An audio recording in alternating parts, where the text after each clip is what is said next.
Welcome back. Tonight, we begin to get into some stories from Beatrix Potter. We'll begin with the tale of Peter Rabbit. Go ahead if you have nighttime rituals to get through before you can tuck yourself in for sleep.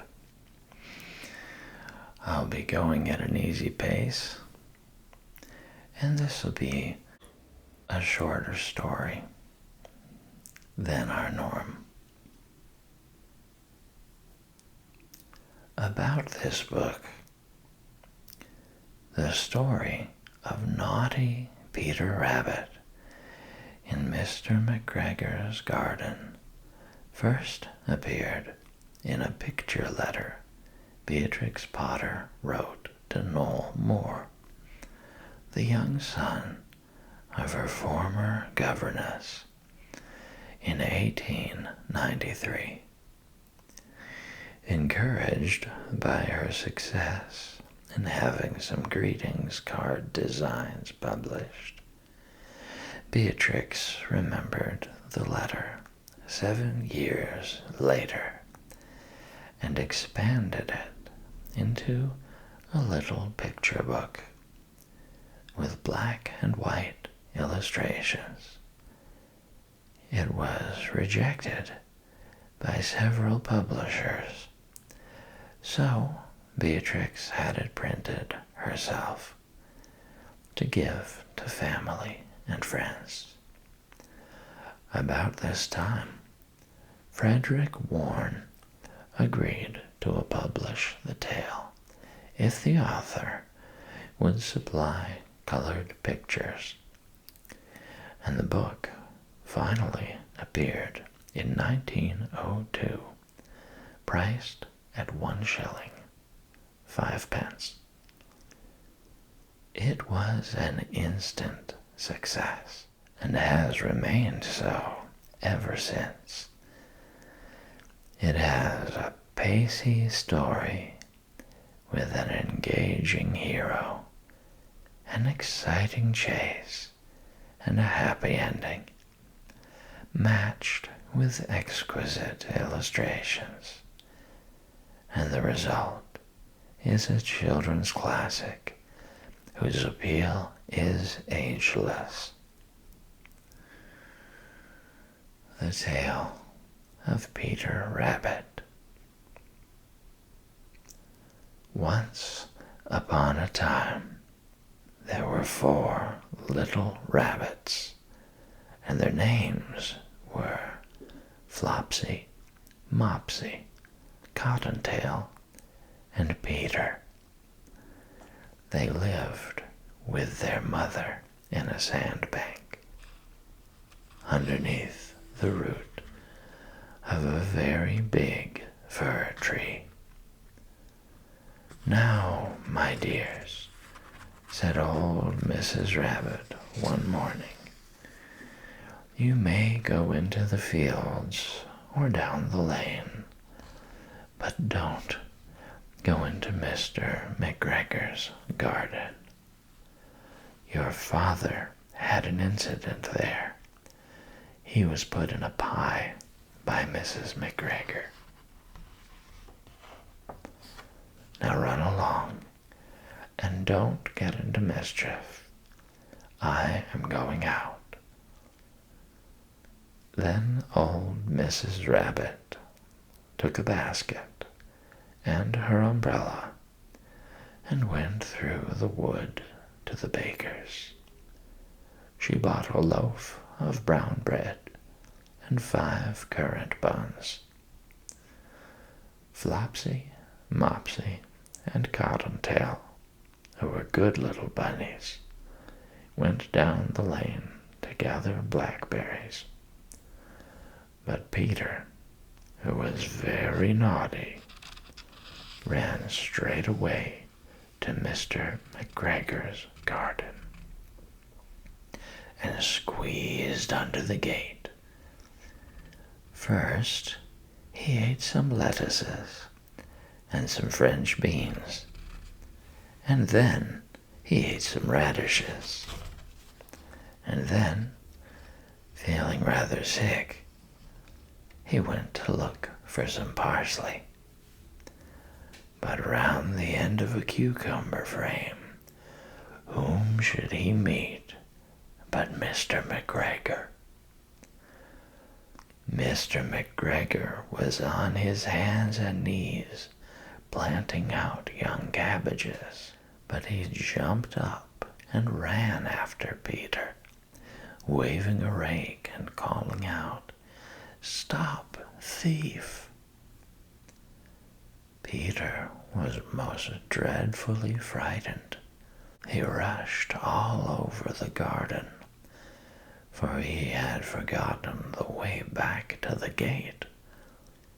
He lost one of his shoes among the cabbages, and the other shoe amongst the potatoes.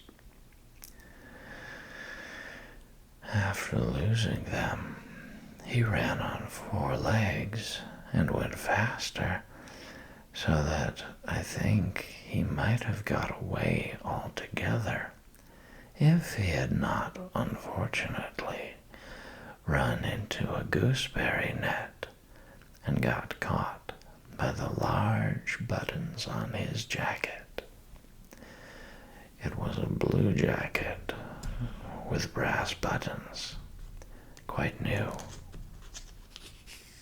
Peter gave himself up for lost and shed big tears, but his sobs were overheard by some friendly sparrows who flew to him in great excitement and implored him to exert himself.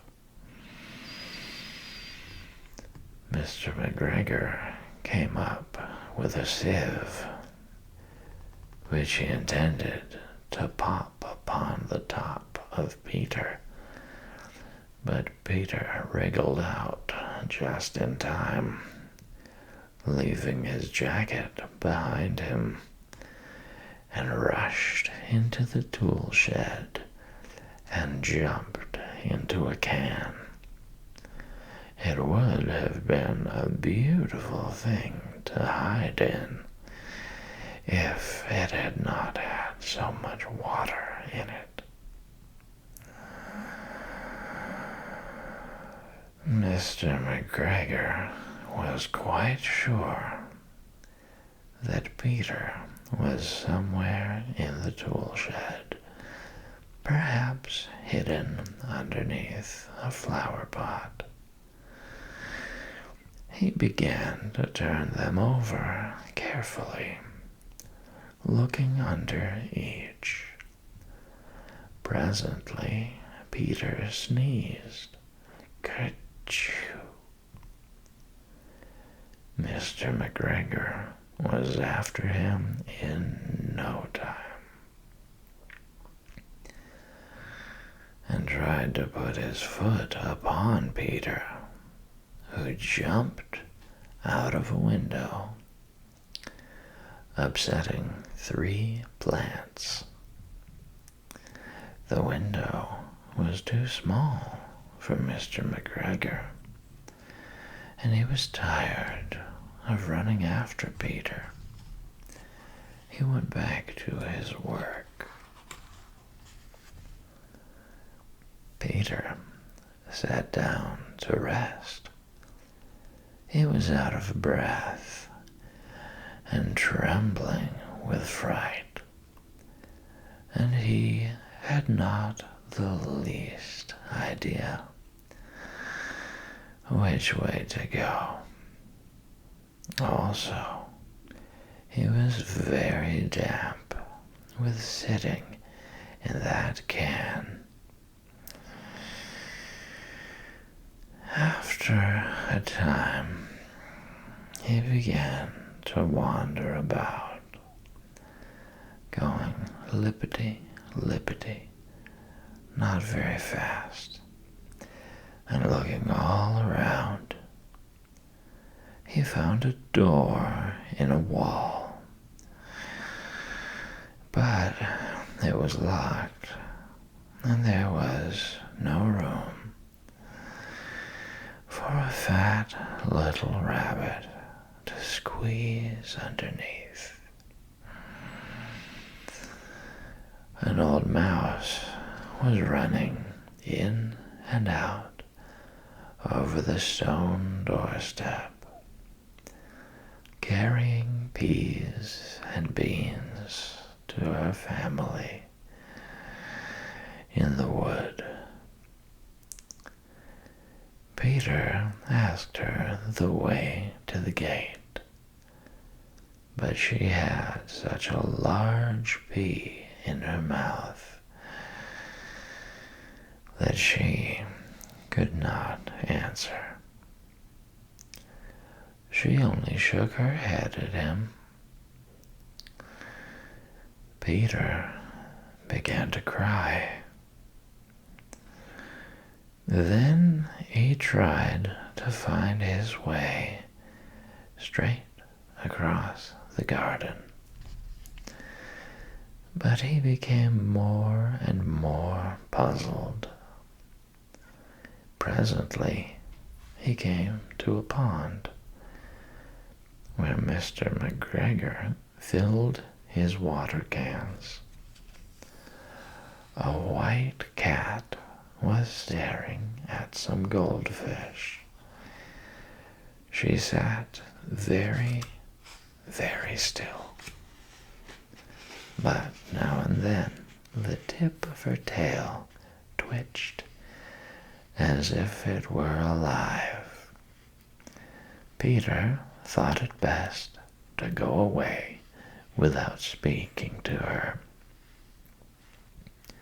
He had heard about cats from his cousin, little Benjamin Bunny.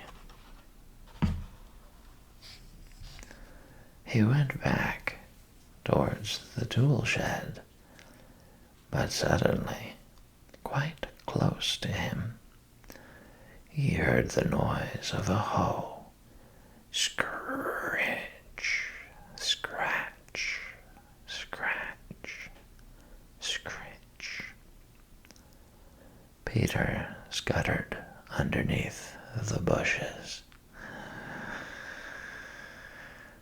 But presently, as nothing happened, he came out and climbed upon a wheelbarrow and peeped over. The first thing he saw was Mr. McGregor hoeing onions. His back was turned towards Peter, and beyond him was the gate.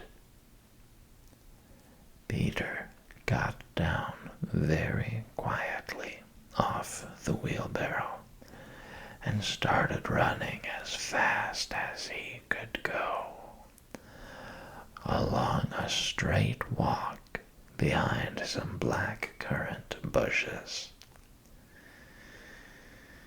Mr. McGregor caught sight of him at the corner, but Peter did not care. He slipped underneath the gate and was safe at last in the wood outside the garden. Mr. McGregor hung up the little jacket and the shoes for a scarecrow to frighten the blackbirds. Peter never stopped running or looked behind him till he got home to the big fir tree.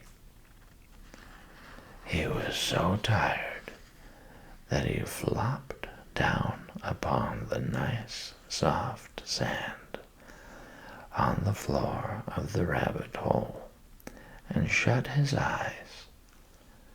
His mother was busy cooking. She wondered what he had done with his clothes.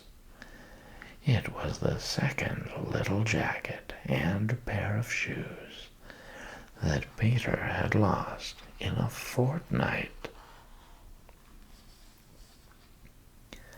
I'm sorry to say that Peter was not very well during the evening. His mother